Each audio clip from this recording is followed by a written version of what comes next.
first of all, a very happy International Youth Day to all the people who are going to watch us, and slowly people will be joining us.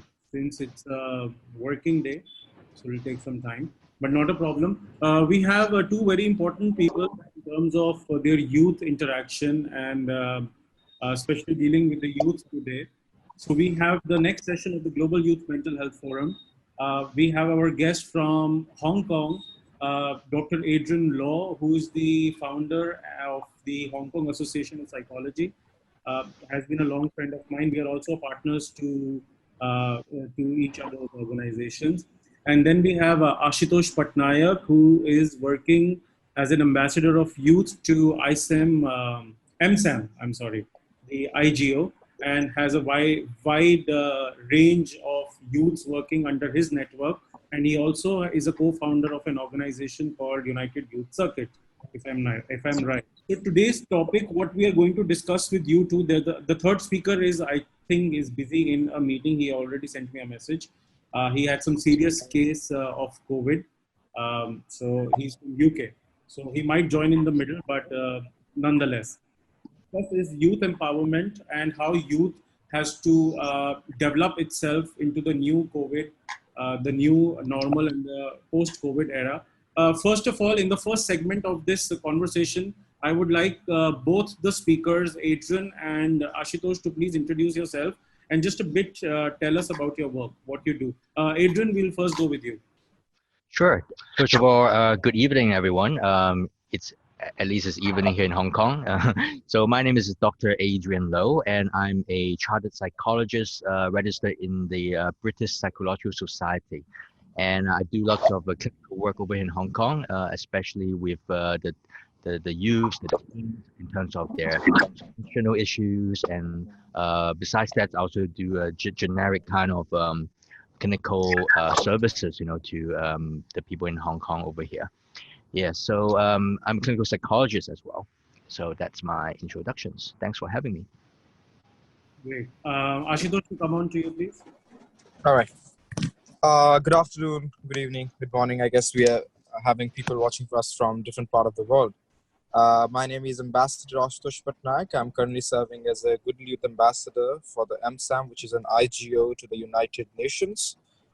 Apart from that, I'm even working for the United Youth Circuit. I'm the co-founder of the organization. It's an international youth organization which is currently operating in 60 different countries to promote youth as well as United Nations Sustainable Development Goals 2030. Great. So coming on to the topic of discussion today, my first question to you, Adrian and Ashutosh, obviously will pass on to you, or Ashutosh can answer first. What does youth mean to you in today's era? Adrian, we can go with you first. So the question is, what does youth means to me? Yes. For me, youth is all about energy, right? And it's about contributing more to the world, right? And also, if we talk about the youth, we talk about the next generation. I think the youths are really intelligent. They're so smart. They're really multi-talented. And I also think of myself when I was a youth before, right? And I would kind of compare how I used to be like with the youths that is around today, and we can see that the youths today, they are really intelligent. When you give them an idea, they can give you lots of different ways how you can play around with the idea and making it like having technology stuff, and they'll be really sound with how they play with the apps and creating programs. They're really clever. So that is how I see the youth today. Okay, and but for me as a psychologist, I would say that we should do our part, to encourage them, to live their life purpose, to live their life purpose in a way that they are happy. They are able to contribute to the most, right, out of the passion. But I think what's sometimes pulling back is the the situation that's happening like right now, the pandemic, which creates lots of fear and anxiety within them, right? And that may be something that's pulling them down from reaching their full potential. That's what I see in terms of the youths. Okay, so we pass on to Ashutosh. Ashutosh, you are dealing with youth very correctly in your organization. Completely youth and its energy, its activities. Could you please brief out about your definition of youth and what your activities are basically concentrated at? Sure. So I truly believe with what Mr. Adrian Edgeworth said. Like in a simple terms, youths are like water. You can put them in anywhere and they will be taking the shape. So I truly believe in my perspective that youths are, I say this one very often, that youths are the next superpowers. Because if we see the current world, youths are the roots of the world, and they are the roots of the future. So for me, youths are not only based on their age, if you see it in a different manner, but youths are the kind of energy, the kind of confidence a person has, and the kind of mindset, to be particular, a person has that can define that particular human being as a youth. Because you see, United Nations consider youths of a certain age, then after that, they don't consider that person as a youth. But for me and my organization, quite specifically, we consider youths from various age structures. A youth who is broad-minded, who's basically open-minded, who is able to grasp knowledge, as well as is able to accept human being, regardless of their color, religion, and so on. So this is one of the things which I truly believe about youths. Now coming straight to our theme, now understanding the definition of youths from you two. Now we are talking about COVID, and it's now a trend to talk about COVID, and we connect COVID to every sector: health, education, infrastructure, finance, economy. Connecting it to youth, first tell me, obviously youth is an age full of challenges and full of aspirations, ambitions, whether you go on a right track or a wrong track. Now, since we have a new added element of coronavirus to it, people are in lockdown, there are certain restrictions on movement. We have to focus on the new situations which are going to come. How do you see youth can become more challenging, or it will be less challenging, or if more challenging, how they are going to adjust to it? Adrian, we go with you first. Sure. I think first of all, right now with the pandemic that's happening now, I think the youth has a need for the youth to be aware of what's really happening, and to be aware of maybe things like the physical hygiene that's happening, right? So we can see some youths, they will be cooperative in terms of like wearing masks or washing the hands, but on the other hand, there might be some youths who are not cooperative, right? Then I think it's all about having a balance. Sometimes we have to also play our part in terms of the hygiene. So so in terms of the physical hygiene, I think most of them are doing pretty well in terms of keeping themselves physically hygiene conscious. But on the other hand, I would also want to stress that besides physical hygiene, the mental hygiene is also equally important, right? Especially the thoughts that we have, the youths have, right?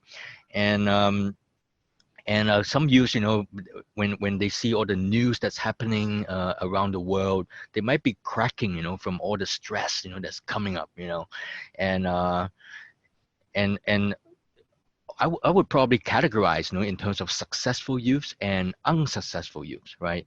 Now, successful youths will probably see this pandemic as not permanent, but just temporary, right? Because if it's permanent, if a youth sees the situation as permanent, right, they will start to have so much of fear, anxiety, and panic in their lives, right? And think about it, the situation is actually temporary. Because if you look at pandemics historically, right, they were just here like temporary, like we used to have what the Spanish flu. Have you heard of that? And then in Hong Kong we have the SARS. I don't know. It was SARS affecting India at that time. Yes. So we had all these previous so-called pandemics, and they were just temporary, right? And now successful youth would also see that they have control over the situation, right? And psychologically or from a neuroscience perspective, we are talking about the prefrontal cortex. This part of the brain, they are having a optimal functionality over here, right? They're able to make wise decisions. Okay, so I think as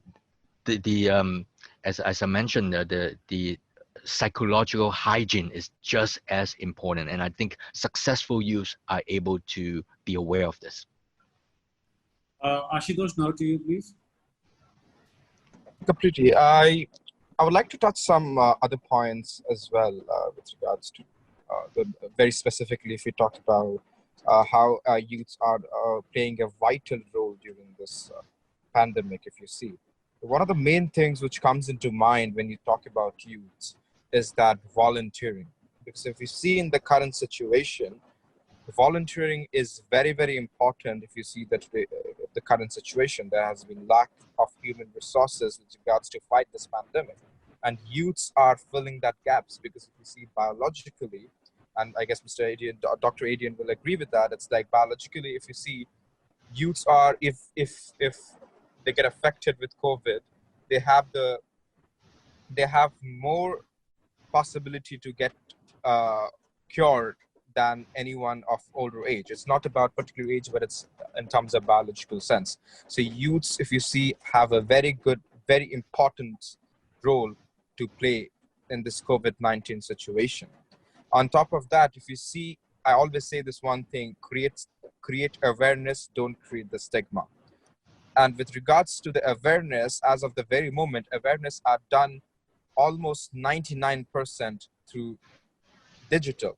Most of them are done through digital. And we have to agree on this particular fact that youths are the players of digitalization.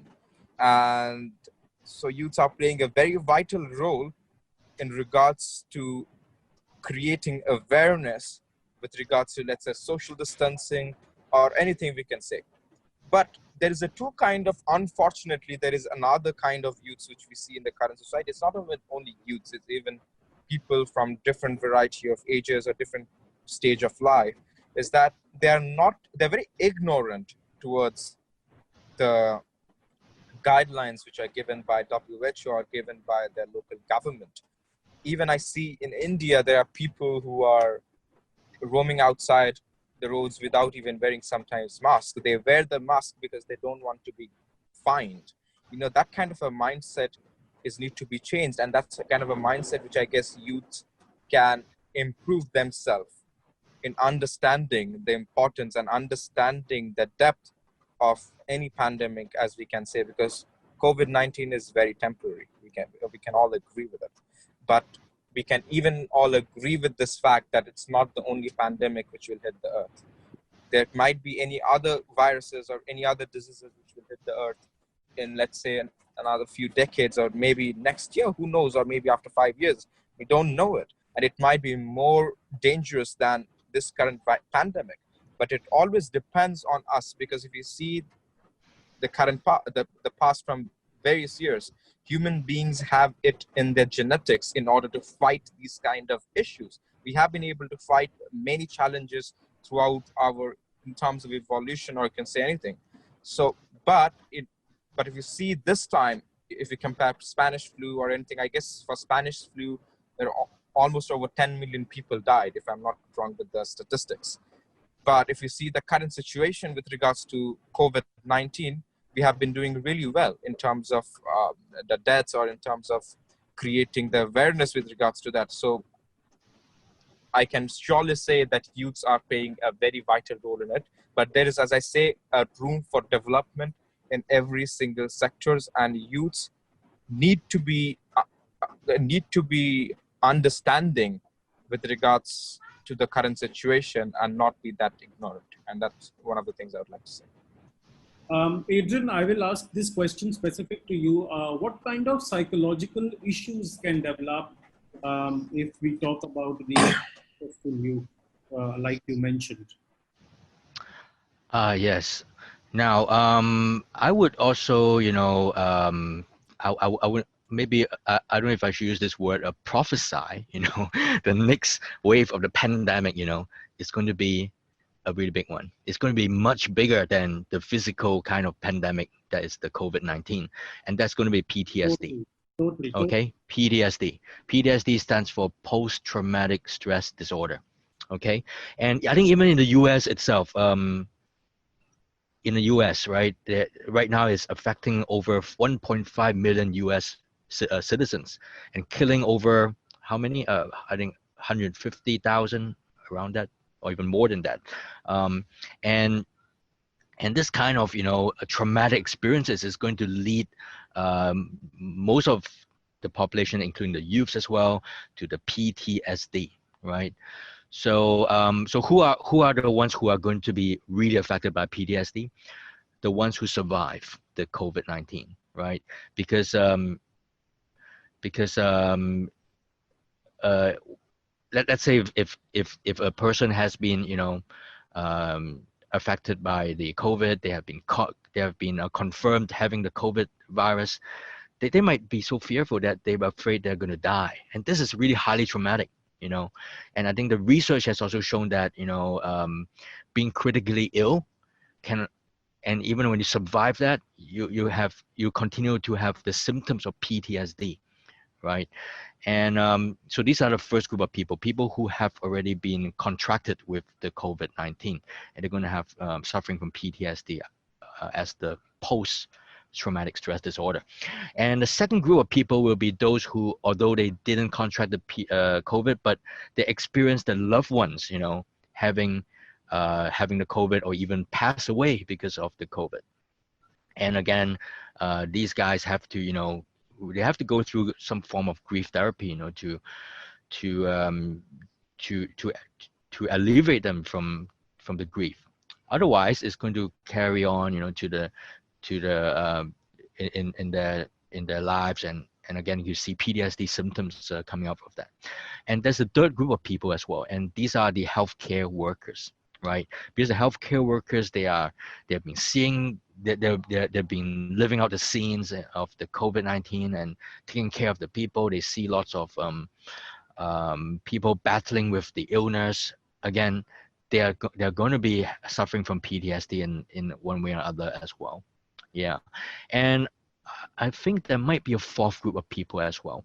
People who already have a history of trauma or mental illness. So this pandemic might, arouse them, might trigger them, that past traumas as well. So you can see that whether or not you're in any of these groups, we are all prone, to having PTSDs, right? And some of the symptoms, of having PTSD will be what we call, they're going to have lots of flashbacks, whether it's going to be post COVID times, they would think back of the COVID episodes, they're going to have lots of anxiety, distressing memories, or even nightmares, when they sleep. I have clients who tell me, when they sleep, they would have flashbacks of people being quarantined, so these would appear in their nightmares. And if the patients, they are not dealing with the PTSD properly, they will start to have suicidal thoughts and behaviors as well, right? So yes, I think this is some of the psychological illnesses that will arise out of the pandemic. Ashutosh, you have been working on the education part of developing it more online, and like we discussed some time back also, you are having a more online structure of education, etc. So is it because of this pandemic you have started this venture for the youth of today, or it is something you wanted to do? And how is it going to be different from other educational platforms which are there online?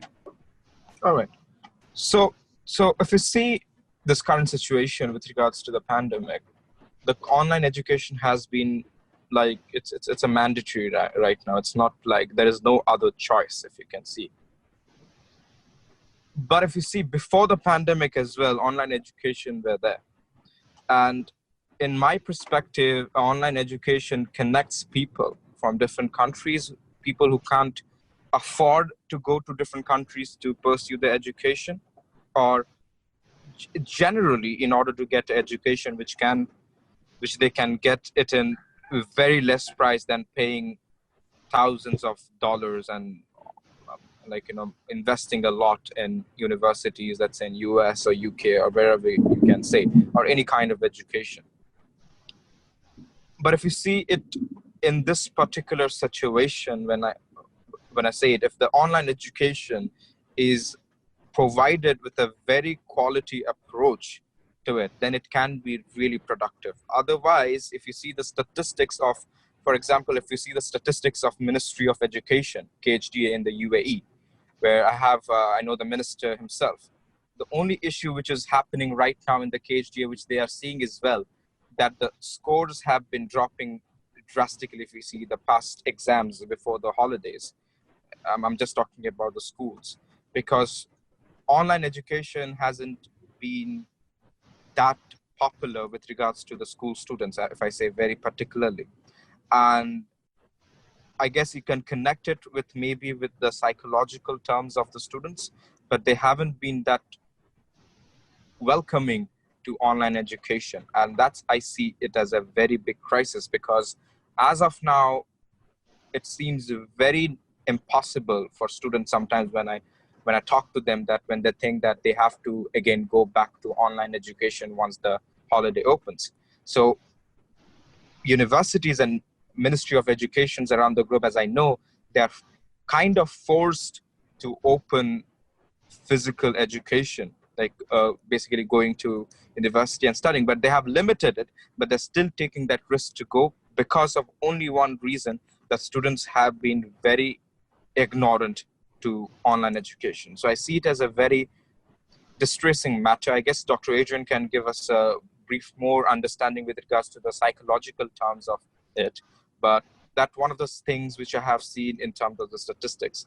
But as I said, online education can be done right if we provide a very holistic and quality approach to it, where we make students interact and give them a different sector.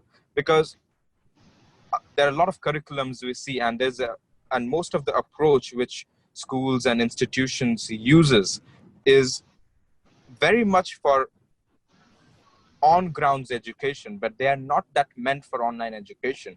So one thing I really approach from my side to governments, that they need to change the structure of education, which will suit the online education right, and it will be more welcoming to students of various stage of life. So that's one of the things which I see, and one of the main crises which I have seen so far happening in in all parts of the world, is that the connectivity, because it's a very small thing, but if you see it in a way, almost half of the people in Africa or Middle East, they don't have access to internet that vital than other people in the first world country, if you see. And it's even happening right now, if you see in Lebanon, with regards to any other crisis, you can say maybe because of war, or maybe because of connectivity issue in that country, or whatever you can name it. But it's one of the main issues why children are forced to leave like education, because they are not able to access the online education. So this is one of the main things I see it. I don't know if there might be a substitution for it, but hopefully in near future we can find a substitution for it with regards to technology. So the next part, what I wanted to ask is, now since we have discussed the challenges, so when we talk about youth empowerment, what they can do for themselves and what they can do for others to even better develop themselves during this time which is going on. Let's not talk about government, because government will do their own part. But what as a person we can do from our own part to start empowering our own peers and start empowering our families and start empowering our own selves. Adrian will go with you first. Sure. I think for youth, we can, you know, envision them to be successful youth by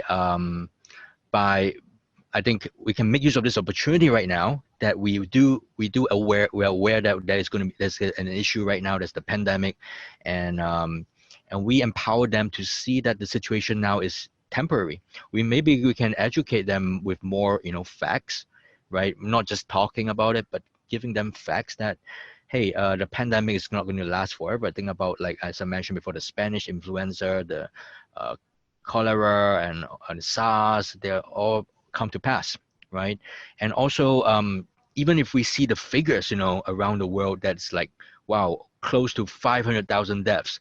But again, think positively that I mean, worldwide, there's much more people existing than the deaths itself, right? There's like, I think I just did a Google check. There's about 7.7 billion people on Earth, right?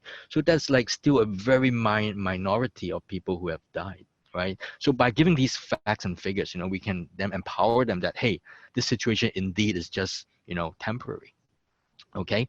And the second thing is maybe we could also educate them in terms of how they can, you know, control and have autonomy in their own lives, right? And for me, I always like to preach about the 4 circles that can enhance their autonomy. So the first circle, we are talking about a biological circle. So biological circle means that it also means about how what they intake in terms of the food consumption that could affect the mental health. So maybe we can educate them, you know, in terms of doing exercise, right? What are the exercise that they can participate even though they're on a lockdown, right? What are the food that they can eat that can contribute to their mental health? Like maybe eating more green food, more organic food, and also having enough sleep. Are they sleeping well? Having 7 hours of sleep at least.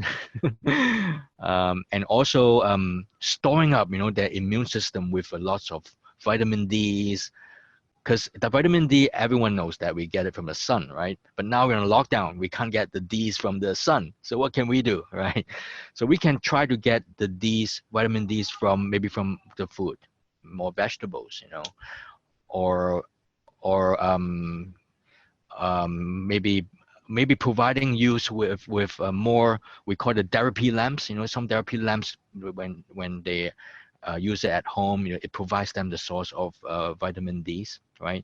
And having more vitamin Cs and zinc that can help them to boost up their immune system during this period of time. So that's the first circle, the biological side. Now the second circle is the psychological ones, and we can, you know, empower them by teaching them to be aware of what they're thinking, right?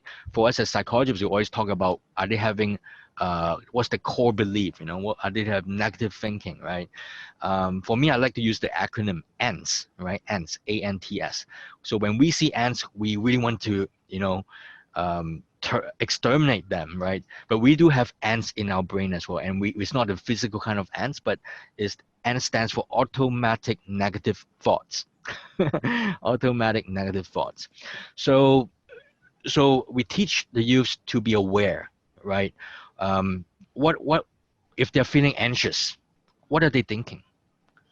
Could it be the thought they just had in mind that caused the anxiety, right? Or if they're feeling angry or frustrated, what was the thoughts that they have right before they feel that, right? So be aware of these automatic negative thoughts. Okay, so I think this is really practical. So we teach them to be constantly aware of what they're thinking. So that's the psychological circle. So first we had the biological circle, what we eat, exercise and all that, and sleep. And the second circle is the psychological one. And the third circle is the social circle that we teach them to connect with people who are positive, connect with people who are healthy, right? Because if we are always constantly with people who are negative thinking, it's going to drag you down a lot, right? And I think it's good to share within the youth community their life purpose. What are the things that they really want to make a difference in the world, so that the positive people around them in the network can encourage them and provide them the tools and solutions how they can pave the way towards their ultimate goal in life, right? So that's the social circle. Who are you befriending? So this is really, really important. And the final circle is the spiritual circle. So spiritual circle, we are not talking about religion over here, but we are talking about, from a psychological aspect of spiritual circle, it's about, why are you on this planet? Why are you? What's your ultimate purpose that you have, right?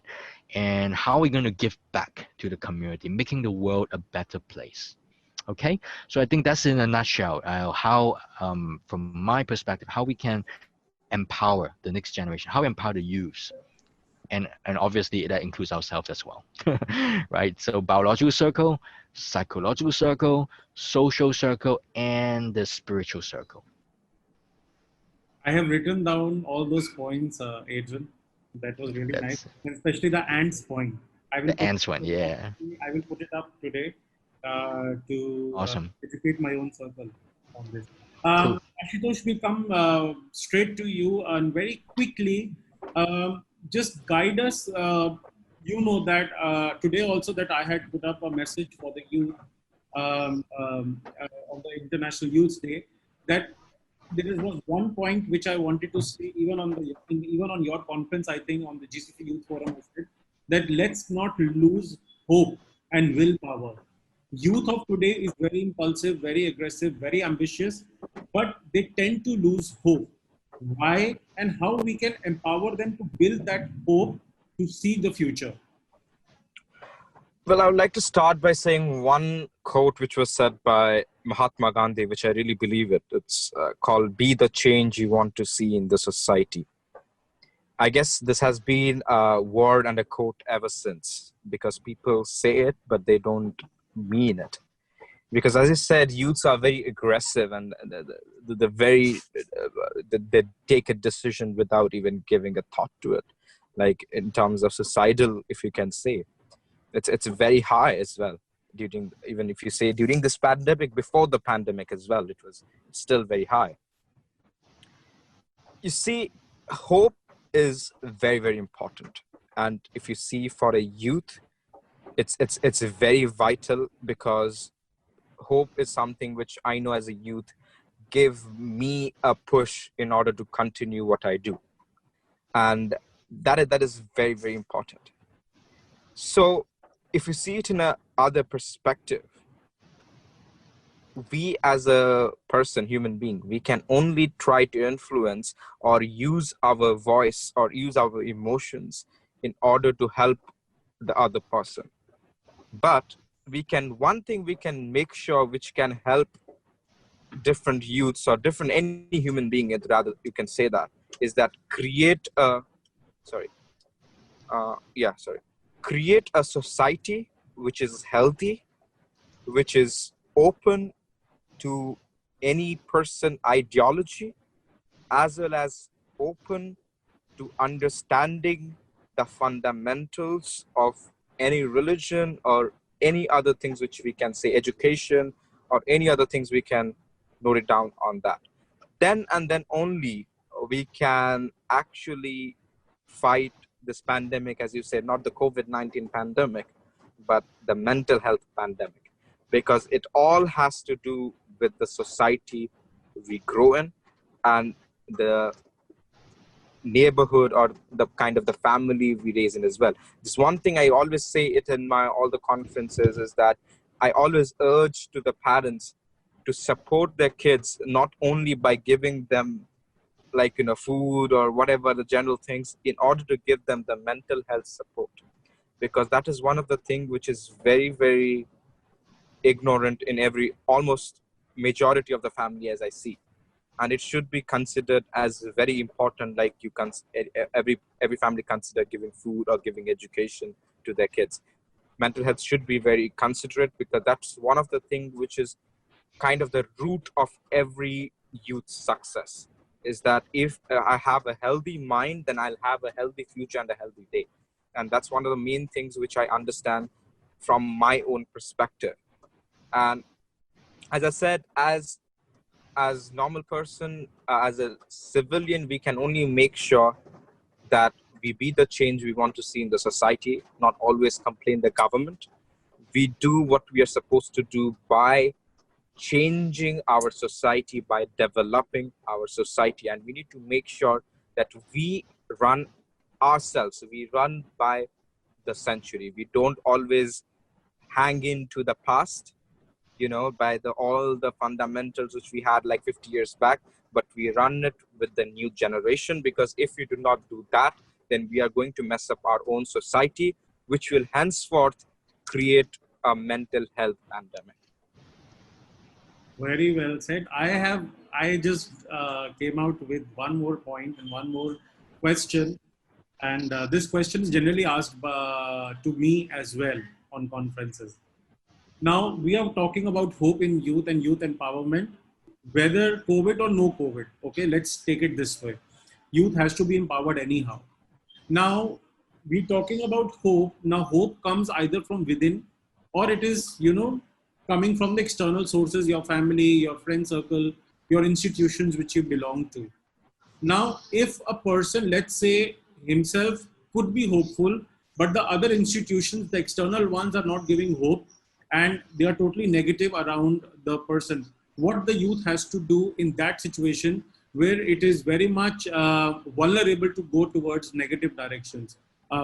Any one of you can answer. I mean, if you can. Well, if I can go, yeah. So one thing I really believe is that people who are when we talk about developing and create awareness for youth, empowering youth, we have to make sure, as an organization or as a human being, any activist like us, we need to make sure that we are not only promoting or changing the mindset of the youths, but we are even changing the mindset and promoting people around the youths. You see, because that is one of the main things. If we are only targeting one particular agenda and we are ignoring the different agendas, like developing, let's say, the youth's parents or anyone, you can say, it's not going to work. It's incomplete. I completely believe in this one term. But as you said, it's a reality that there are people, like, for example, if a youth is having a dream or a goal, the people near that youth tell that it's not possible. They give negative remarks to that particular goal or dream. It's just an example. And that for a youth is very, very harmful in terms of their will, in terms of their mental health. In this way, I always say, I always think that if you see it in one way, only the individual youth can help himself or herself in order to put themselves out of that. We as a society can, one thing, make sure of that we create the right awareness. Okay, we help people who we see around us, because one thing I have seen it in the modernization of the world, that we are developing our mobile phones, we are developing everything around us, but we are not developing ourselves and we are not developing our society. We are very ignorant towards it. And it's not like I'm saying that even sometimes I'm ignorant to it. Everyone has their own issues, but one thing we can make sure is that we try. That one try is required in order to change the world. And that's what I completely believe in. So I always request to people that if they see anyone with a mental health crisis, or they see anyone getting degraded, or they see anyone who is in that particular mindset, just give them the surety, that give them that hope that yes, any idea you have is achievable. I always say sky is not the limit, but the space is limit. So you can go ahead wherever you can. So that's one of the main things which I believe in the life. It's like, you can say in Hindi, we say it's like the mantra, you see. And this one of the things which I guess everyone should have it in their mind and their soul, that we need to develop ourselves and we need to develop our society parallelly with the technology. Otherwise, it's not going to make any sense. Adrian, do you want to contribute that if the situations around the person is negative, how the hope can be developed into that person? Because obviously the person is bound to get hopeless. Okay. I try to share this in a clinical perspective, okay? And I would actually approach this in two kinds of perspective. One is the macro perspective and one is the micro perspective. So micro, what I mean by micro is we deal with this individual as a person clinically. So let's say a person is hopeless, and I would try to coin this in terms of how the person sees themselves in their own timeline. So most of the time when a person is hopeless, they are always focusing on the things that's in the past, right? But we may, whether we are a psychologist or who is helping, or a social worker or whatever that's helping this individual who is having feelings of hopelessness, we try to we try to transform his lens from looking from things at the past towards what's happening now and towards the future. Okay, and from a clinical perspective, we try to move this person up the ladder, because in the world of psychology, we have four kinds of psychology. One is the curative psychology, people who are down with depression, with psychotic issues and stuff. We have to put them in this component of curative psychology. Okay, and after that we move them up to the next phase, which is called the preventive psychology, to prevent them from having such episodes again, right? And after that we move them up to the positive psychology. We're talking about possibilities. Positive psychology, we talk about possibilities. What are the possibilities? They can make things happen, as what Asito had mentioned, that we can make things happen. So long as you have a thought, you have a goal, we can make it happen, right? So that's positive psychology. And finally, the highest part of the psychology world is the transpersonal psychology. And we're talking about spirituality. We're talking about the life purposes. All right. So we try to move this individual from a micro perspective up the ladder towards the transpersonal psychology. Now, once we have a successful case, we can then also work on macro perspective. We can create success stories, how this person, right, used to be thinking on a lot on the past, but now he's looking at the future, right? So once we have a success story, so other people who are having similar circumstances, they can see, when they see a success story, they'll think that, that's me in the past. So if this guy can do it, I can do it as well, And I think that's how we can, deal with the youth from a micro and macro perspective. That was indeed thought-provoking, Adrian. And thank you, Ambassador Ashutosh. We wind up the session because the sessions are for 45 minutes only. Naman, you have a question? Tanvi, you have a question? Okay. Naman, you have? Yes, good evening, sir. Yes, sir, I have a question actually. Okay. To whom? To Ashutosh? To Dr. Adrian. Okay. Good afternoon, sir. Sir, my question will be like about PTSD. Like, what do you think? It is actually going to affect a major population like other mental disorders after COVID-19? Yes. So as I mentioned just now, so your question is, besides PTSD, will there be other disorders that might potentially happen? Is that your question over here? Yes. Okay. So as we can see, we have PTSD is definitely a big one, right? It's definitely a big one, right? And it's definitely a big one. And I want to add one more point that besides what I mentioned just now. So what I mentioned just now was people who have gone through COVID, I mean, medically gone through COVID. They have been contracted with the COVID, and then they would turn out to have PTSD. And people who have survived and witnessing people who have been contracting the COVID, and they're going to have PTSD as well. And people who lost their loved ones because they have to deal a lot with the grief, and they get PTSD. Healthcare workers who have been witnessing and experiencing the patients suffering from the COVID, and they're going to have PTSD as well.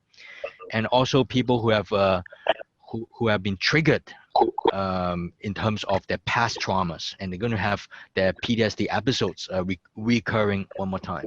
And also we have people who are, I mean, most of us are also doing like lockdowns or self-isolation. Now think about this: when we are self-isolated, we would be putting ourselves away from the social circle for some time. And it's the social circle that gives us, you know, the happy chemicals, right? So I'm sure some of you guys may have heard of that. We have dopamine, we have you know, the neurochemicals that from the brain, and we also have the oxytocin. So these are the happy chemicals that keep us, you know, happy, keep us healthy. But once we have self-isolated, right, we are neglecting or putting ourselves away from the creation of these neurochemicals. All right. So that's why all of us are prone to PTSD in terms of this generic kind of the generic group over here that is being self-isolated. Now, besides PTSD, we can also think about the emotional aspects.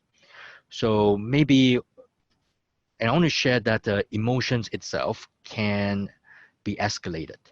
So what I mean by escalated is that, for instance, if we feel frustrated, if this emotion is not taken care of properly, this emotion will, you know, become more serious. It will be escalated. Maybe it will become anger. And anger, if it's not dealt properly, it will become, you know, revenge, right? Revenge, getting back at people. So you'll probably see people getting back at the government, getting back at other people or companies whatsoever, right? And if this revengeful emotion is not taken care of, it might even go even deeper, like feelings of hopelessness, at what we talked about just now. And the worst part of the emotion would be depression. So depression could be another big mental illness that we can, you know, foresee that's going to happen. All right, and depression is going to be the most extreme case that is going to be so severe, and people might even end their lives because of that. All right, so hope that answers the questions. Yes, Dr. Adrian. Now quickly we wind up the session. So we discussed about the hope with the youth. We discussed about the micro and macro level for the youth. Before going, could we please quickly click a photograph with Dr. Adrian and Ambassador Ashutosh? I will just switch off my camera, and rest everybody please switch on your cameras so that I can just click a quick photograph for everybody. Thank you so much. Quickly, just recap. We have a video on Facebook on the page of Peaceful Mind and Global Youth Mental Health Forum. We will edit the video, put it up on YouTube channel. And thank you so much, Dr. Adrian, and thank you, Ashutosh. I think Ashutosh had left because he has his dad's surgery today. So thank you, Adrian, and see you until next time. Bye-bye.